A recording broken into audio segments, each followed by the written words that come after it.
A'udzubillahi minasyaitonirrajim. Bismillahirrahmanirrahim. Assalamualaikum warahmatullahi wabarakatuh. Kembali lagi di channel Sampul Hitam. Untuk cerita kali ini masih melanjutkan cerita yang sebelumnya yang berjudul Susu Kalajengking. Cerita ini ditulis oleh Novita Jungkook. Dan tak usah berlama-lama, bagaimanakah untuk kelanjutan cerita ini? Ini dia kisahnya. Selamat mendengarkan. Ibaratkan dengan kita yang sangat menyukai sesuatu makanan. Begitulah Arya sekarang, melihat potongan hati lengkap dengan darahnya yang menetes segar. Rasanya air liur pun tidak berhenti menetes. Namun Arya merasa tidak beres karena kakaknya memberi izin. Bahkan dengan mendelik dia masih menatapnya sampai sekarang. "Kau tidak akan membunuhku kan, Kak?" Arya bertanya memastikan. "Kenapa kau bertanya? Aku tahu kau bagaimana rasanya menahan keinginan itu. Memang sangat sulit," sahut Purnama. "Aku janji hanya sedikit."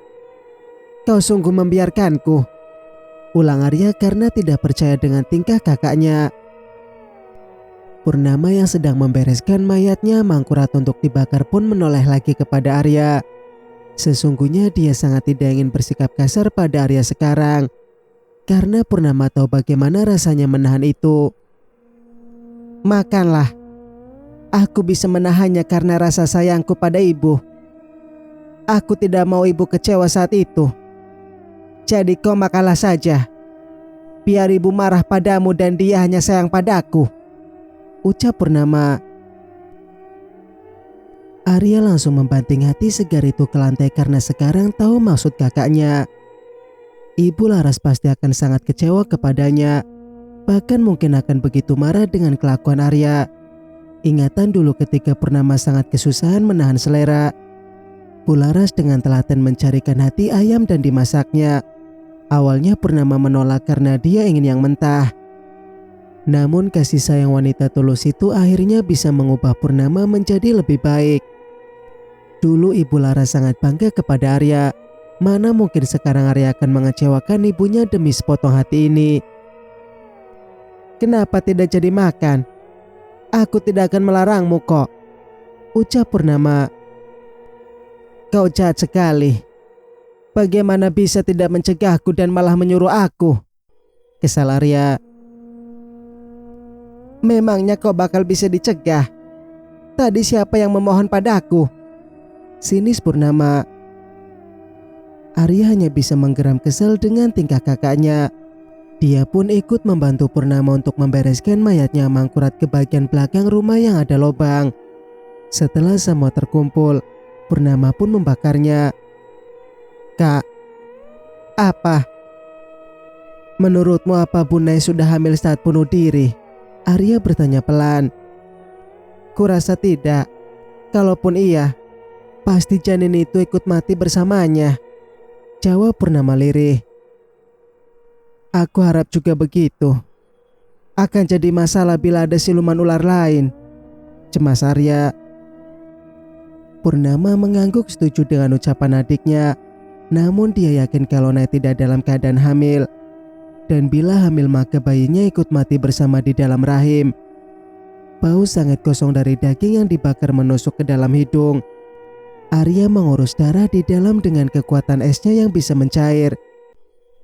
"Bu, semoga aku kuat mengasuh dia," doa Purnama dalam hati.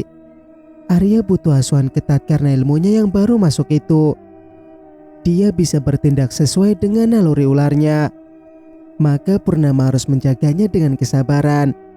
Tapi manalah Purnama bisa sabar bila sedang mengasuh.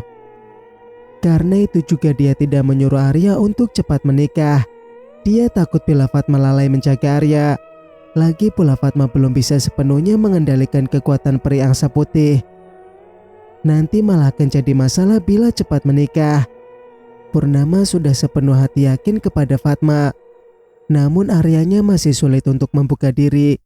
Purnama menduga bahwa masih ada sepenggal cinta untuk Sari di hati adiknya. Walau Arya terus menyangkal bila diajak bicara masalah itu. Bahkan Arya juga sering mengungkit permintaannya yang ingin dibunuh saja bila sampai kembali pada Sari. Mungkin saja dia memang belum siap untuk berumah tangga lagi. Pasti hatinya masih trauma dengan pengkhianatan sang istri. Hanya saja Arya tidak mungkin mau curhat kepada kakaknya dengan sangat detail. "Sudah kau bersihkan?" Purnama melihat rumah. "Sudah, mari kita pergi," ajak Arya dengan senyumnya. "Nanti kakak akan membeli hati ayam untukmu. Tidak apa-apa dimakan mentah. Yang penting dicuci bersih." Purnama mengelus kepala adiknya. Arya menggeleng sambil memeluk kakaknya dengan erat. Dia tersenyum dan mencium pipi Purnama sekilas. Kakaknya yang bingung dengan tingkah sang adik yang berubah manja begini. "Hanya hewan yang memakan makanan mentah. Dulu aku berkata begitu kepada kakak. Jadi sekarang aku juga tidak akan makan itu," ujar Arya. Purnama tersenyum dan mengangguk senang. Untunglah adiknya sadar bahwa perbuatan itu salah.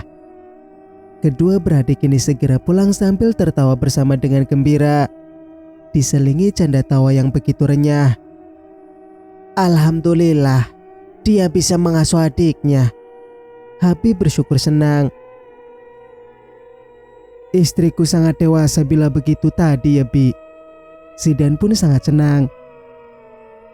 "Abi tidak mengira kalau Purnama bisa sabar dan dewasa begitu." Habib agak tidak menyangka. Kedua orang ini memang sengaja mengintip Arya dan Purnama. Mereka sejak tadi ada di sana, melihat bagaimana seluruh kejadian. Bahkan tadi Zidan hampir saja maju ketika Purnama menyuruh adiknya makan hati yang mangkurat. Habib yang menahannya karena ingin melihat kedewasaannya Purnama, dan ternyata itu memang berhasil. Mereka baikan lagi tanpa harus berdebat panjang lebar. Habib bangga pada menantunya yang bisa mengasuh adiknya dengan sabar. "Apa Arya tidak ada membahas mau menikah lagi?" Habib bertanya ketika di jalan pulang. "Sepertinya tidak. Mungkin dia masih frustasi," jawab Zidan. "Mungkin saja begitu. Dulu kan dia sangat mencintai Sari. Hatinya pasti masih menyimpan luka," ujar Habib. Purnama mati-matian menentang hubungan Arya dan Sari. Mungkin dia sudah merasakan ada yang tidak bagus pada Sari sejak awal, cetus Zidan. "Istrimu memang spesial. Dia seolah bisa melihat masa depan. Walau kadang emosinya sangat luar biasa. Abi kadang tidak bisa juga mau mencegahnya," ujar Habib. Zidan tertawa karena emosi Purnama sangat susah untuk dikendalikan. Walau sebenarnya istrinya itu juga sangat baik. Namun di balik kebaikannya juga ada sifat pengis yang sangat luar biasa. Kadang kala Zidan sampai tobat bila sudah menghadapi kemarahannya Purnama. Apalagi dulu ketika dia masih cemburu kepada Fatma. Setiap hari akan ribut membahas masalah itu. Sampai Purnama hilaf dan membanting suami tampaknya ini. "Aku ingin berterima kasih pada Abi karena sudah mencarikanku istri yang sangat spesial," ujar Zidan. "Sabar saja ya kau menghadapi dia. Purnama anak baik kok." Habib sangat menyukai menantunya. Bisa dibilang kalau Purnama adalah menantu kesayangannya. Karena biarpun emosian, Purnama sangat sayang kepada mertua. Singkat cerita, Aga tidak percaya dan sangat tidak menyangka bahwa hantu yang selama ini menerornya adalah Santi. Yang membuatnya heran kenapa pula Santi meninggalnya. Dan kenapa Kolopati sampai membunuh Santi. Sari menyimpulkan bahwa mungkin saja Santi punya niat jahat padanya. Karena Kolopati memang tak akan tinggal diam bila istrinya disakiti orang. Memang begitulah kelakuan makhluk gaib. Dia akan terus melindungi inangnya selagi sang inang memenuhi semua keinginannya. Kesetiaan mereka juga patut diacungi jempol. Namun mereka juga tak akan segan menyakiti inang apabila pantangan darinya dilanggar. Contohnya seperti Sari kemarin yang tidak sengaja membunuh anaknya dari Kolopati yang berbentuk kalajengking. Kolopati langsung murka dengan kelakuan Sari. menyiksa dengan penyakit yang sakitnya luar biasa. Dan juga penyakit itu sangat langka serta aneh. Jadi jangan sekali-kali memiliki urusan dengan makhluk gaib. Mereka tidak akan mengampuni kita apabila kita punya kesalahan padanya. Kini Sari mulai tenang karena gangguan hantu juga bakal tidak ada lagi. Tinggal fokus menyembuhkan diri sambil bertaubat kepada Allah.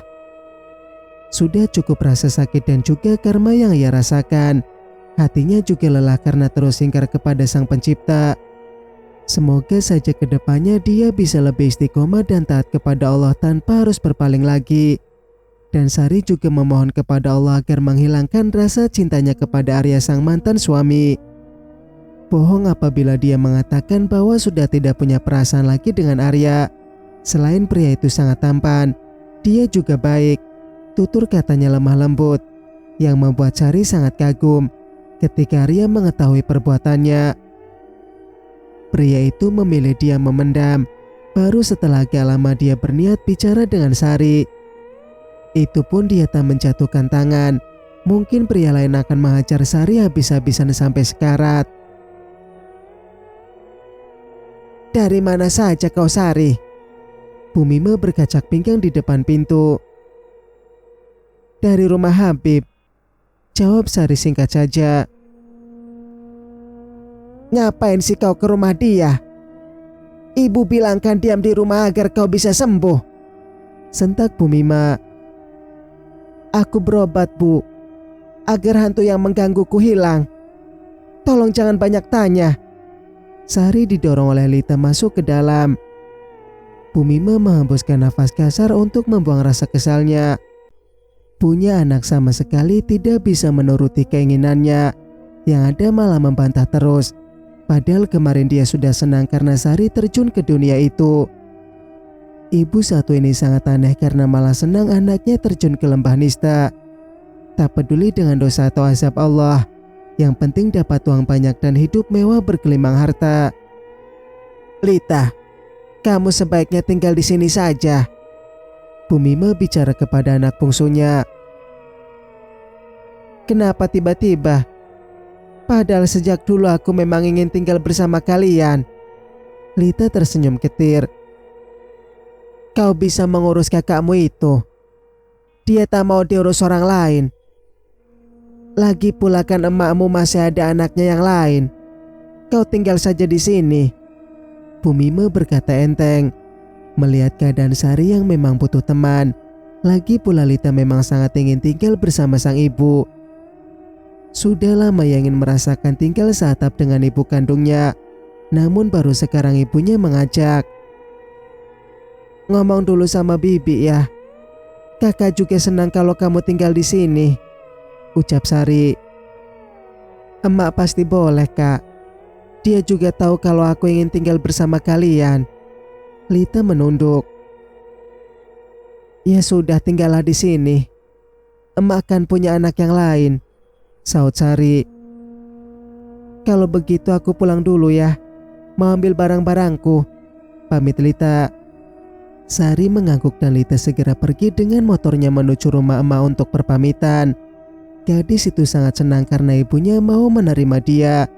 Tak peduli bagaimana sikapnya Ibu Mima, Lita sangat menyayangi wanita itu. Singkat cerita, di tempat lain, Purnama membawa Nilam dan Pocong di sungai yang memiliki pusaran air yang sangat angker.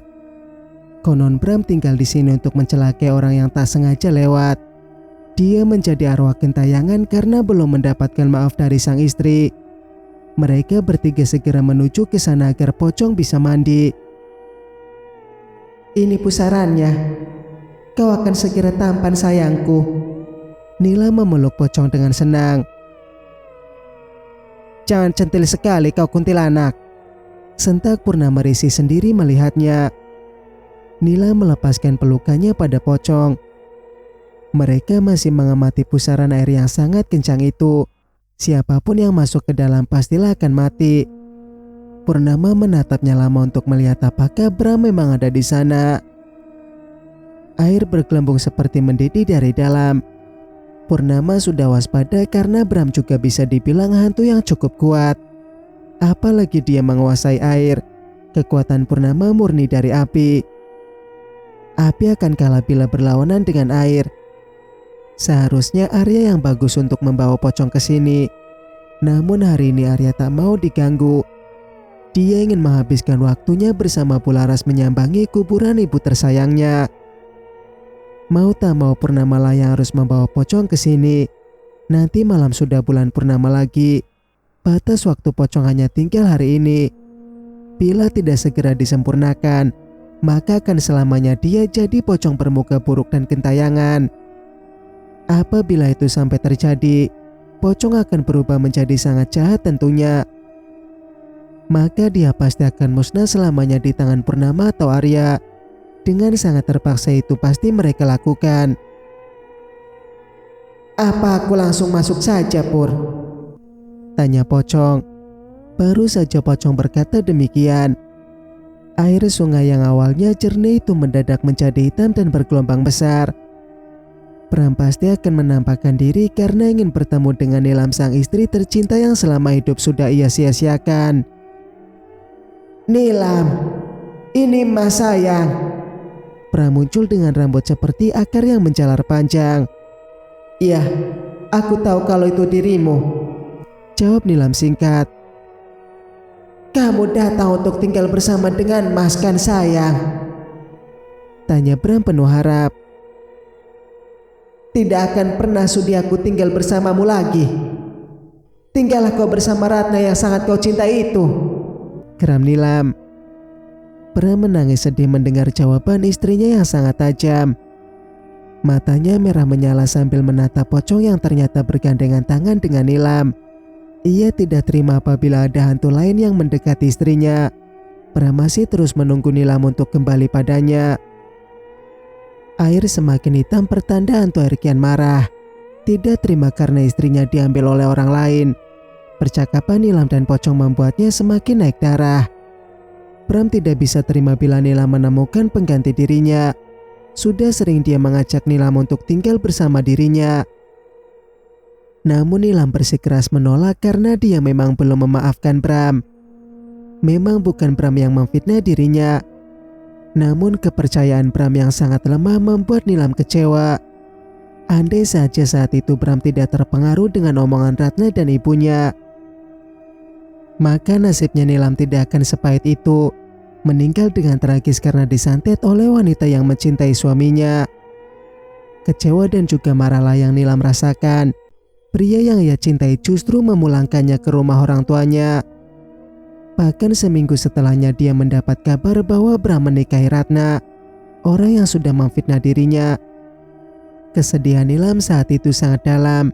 Tidak puasanya dengan merebut suaminya saja, Ratna juga membunuh Nilam menggunakan santet yang sangat jahat.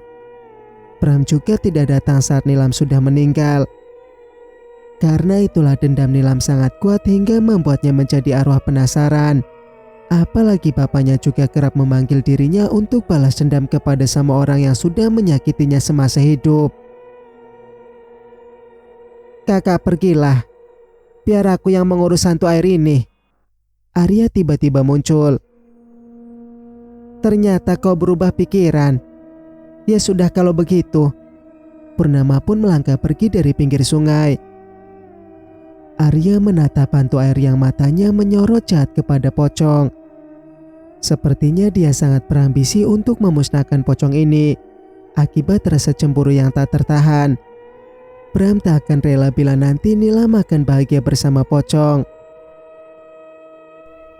Jangan ganggu kami. Aku akan menyempurnakanmu juga bila kau membiarkan saudaraku mandi di sini. Arya mencoba bernegosiasi. Tidak akan pernah. Aku takkan rela bila dia menjadi arwah sempurna dan hidup bersama istriku, bentak Bram. Aku bukan istrimu. Kau sudah menikahi wanita lain. Nilam berteriak keras.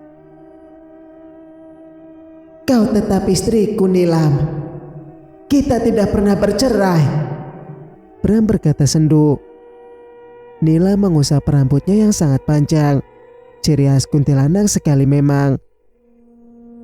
Bram mana mungkin membiarkan pocong masuk ke dalam sini. dan dia juga masih bersikeras bahwa Nilam adalah istrinya. Adakah pengadilan agama di dunia gaib, Ar? Nilam bertanya pelan.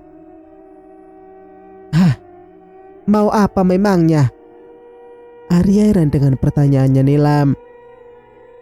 Aku mau mengurus surat cerai agar kami tidak menjadi suami istri lagi. Nilam sangat kesal sekarang. Begitu hancur perasaan Bram sekarang karena Nilam memang sungguh tidak mau lagi bersamanya. Bahkan sampai menanyakan pengadilan agama di dunia mereka. Mungkin karena sakit hatinya yang tidak main-main. Ditambah dia sampai mati akibat ulah wanita yang menyukai suaminya. Maafkan aku, Nilam. Tolong terimalah aku kembali. Mari kita hidup bersama. Bram memohon sekarang. Tidak, kau hiduplah dengan Ratna saja. Tolak Nilam. Relakanlah dia bersamaku. Biarkan dia bahagia. Pocong membuka suara. Diam kau pocong jahanam. Kau adalah setan yang merebut istriku. Bentak Bram sangat marah sehingga membuat air bergelombang besar. Kemarahan terlihat jelas di wajahnya. Bahkan kini dia menggerakkan rambutnya yang seperti akar itu untuk menyerang pocong. Untungnya pocong sigap dan segera berkelit. Bram sangat kesal karena pocong bisa menghindari serangannya. Dia adalah istriku. Tidak ada yang boleh bersamanya, teriak Bram. Air bergelombang sangat kencang akibat kemarahan seorang hantu air yang istrinya mau diambil. Melihat Bram yang semakin menggila menyerang pocong, Nilam juga menyentak rambut panjangnya untuk menyerang Bram. Rambut yang semula lentur itu seperti berubah tegang seperti besi.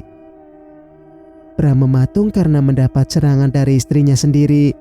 Dia gak tak percaya melihat tubuhnya tertancap dengan rambutnya Nilam. Meski dia seorang hantu, Bram juga merasakan sakit. Tapi yang lebih sakit adalah hatinya karena mendapatkan serangan dari wanita yang ia harapkan maafnya.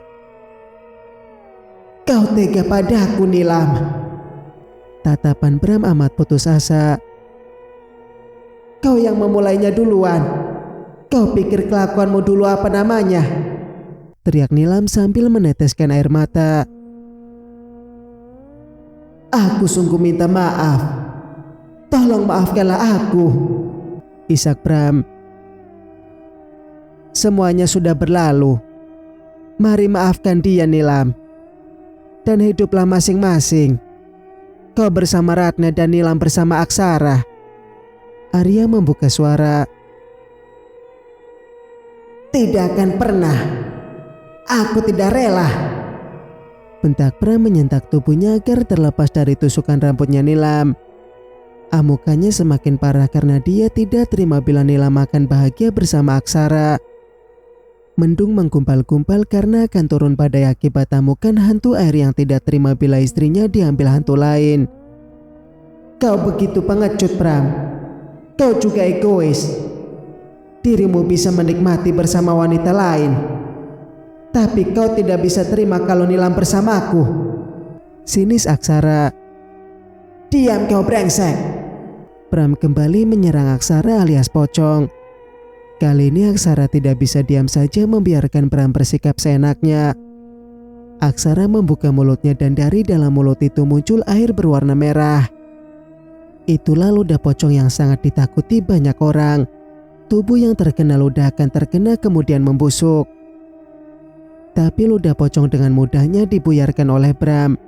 Ketika Bram akan menyerang kembali, Arya akhirnya mengeluarkan jurusnya setelah dari tadi diam.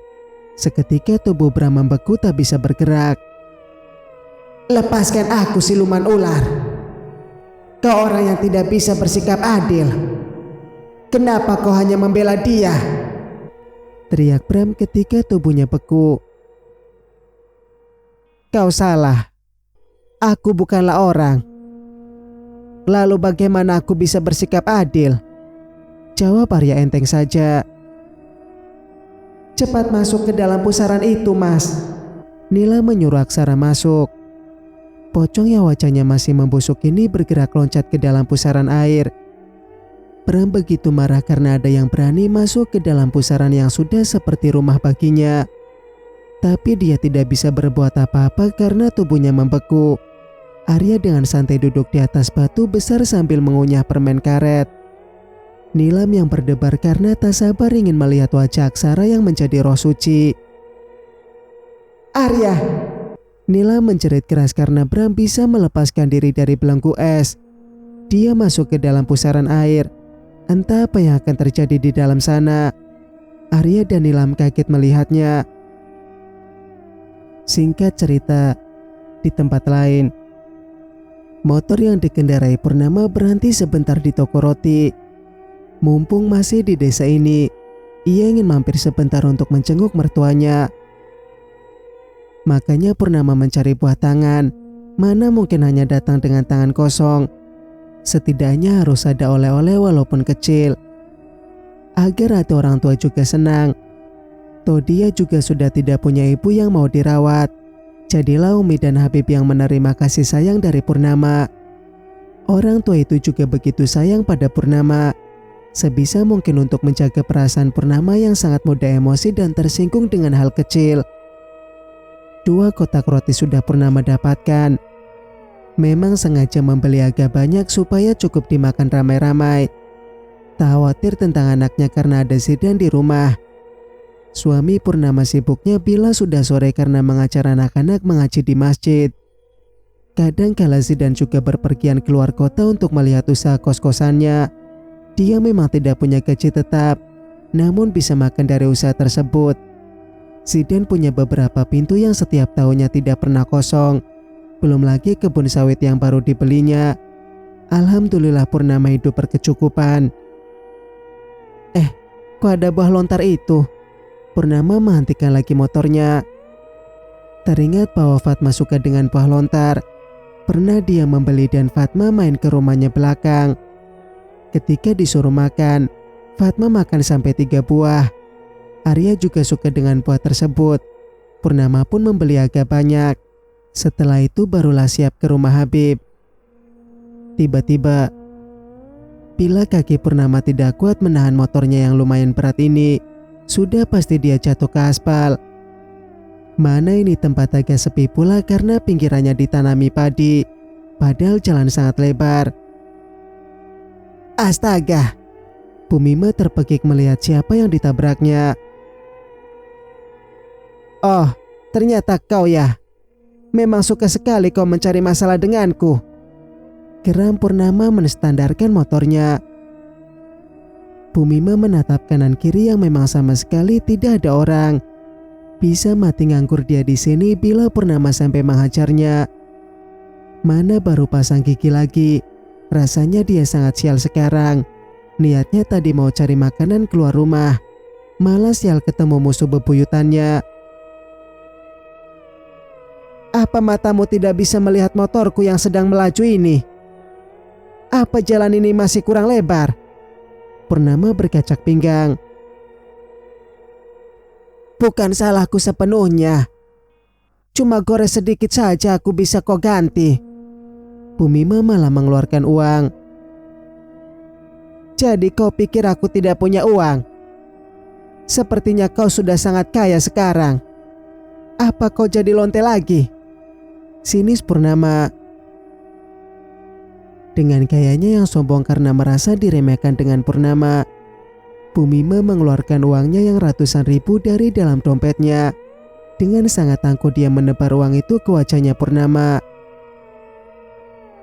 "Katakan saja kau mau berapa. Brengsek, tak perlu bergaya sampai harus menghadang jalanku," geram Bu Mima. Purnama menarik nafas panjang sambil tertawa miring.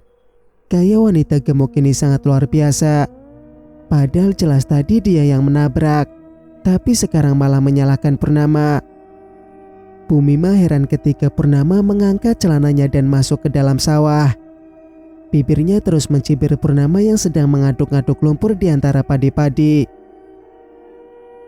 "Kayamu saja ternyata yang angkuh," hina Bu Mima. Purnama naik lagi ke daratan sambil tangannya membawa lumpur yang berwarna hitam abu-abu. Bumima masih tidak mengerti kenapa Purnama membawa lumpur itu. Dia menutupi tas mahalnya karena takut dilempar dengan lumpur. Tidak sadar kalau incaran Purnama bukanlah tasnya. "Jangan macam-macam kau, Purnama. Tas ini sangat mahal dan kualitasnya sangat bagus," teriak Bumima. "Oh, kau bawa tas mahal ternyata. Aku sampai tidak bisa melihatnya karena tertutupi dengan kelakuan burukmu," jawab Purnama. Bumima mendekap erat tas itu di dadanya agar tidak terkena lumpur. Purnama bergerak cepat menekan leher belakang Bumima dan memasukkan lumpur itu ke dalam mulutnya. Bumima ingin muntah karena lumpur itu bau. Karena tidak bisa menjaga keseimbangan, wanita tua itu jatuh terlentang. Purnama semakin banyak memasukkan lumpur itu ke dalam mulutnya. "Telinga aku jadi tidak tercemar lagi dengan suara busukmu." Purnama menekan mulut Bumima agar menelan lumpur. Sampai wanita tua ini lemas barulah Purnama melepaskan. Takut pula bila nanti sampai mati. Tentu masalah akan panjang dan Purnama malah terkena kasus. Yang lebih ditakutkan lagi adalah kekecewaan orang terdekatnya. "Purnama!" Mendengar namanya dipanggil oleh suara lain. Purnama tidak jadi melajukan motornya. Dia menoleh ke belakang. Dan Nesa menatapnya dengan pandangan yang sayu. Mata Panda sangat hitam bergelayut. "Dia lebih seram dari Kak Maharani dan Nilam," batin Purnama. Nesa mendekati Purnama yang tidak mau turun dari motornya. Wanita itu hanya terus menatap Nesa yang terlihat sangat layu tak bertenaga. Bahkan wajahnya juga menyimpan ketakutan yang sangat besar. Purnama tidak tahu apa yang sudah dialami gadis ini. "Tolong aku, Purnama. Aku sama sekali tidak tahu apa yang sudah terjadi. Cakra tidak mau menolongku," isak Nesa. "Apa yang sudah terjadi?" tanya Purnama menatap lekat gadis ini. "Ada setan yang menggangguku. Dia terus datang setiap malam dan berusaha untuk menyakiti aku." Nesa sangat lemas. "Terima saja itu. Anggaplah sebagai karma dari perbuatan ayahmu." Purnama bisa menebak bahwa yang meneror Nesa adalah Nai. Nesa menangis sedih karena sama sekali tidak ada yang mau menolongnya. Cakra juga menolak bahkan mengusir dia dari rumahnya Fahira. Nesa yang tidak tahu apa-apa itu harus menanggung ketakutan akibat terus didatangi Nai setiap malamnya. "Lalu kau bertanya apa dariku?" Purnama bertanya cuek.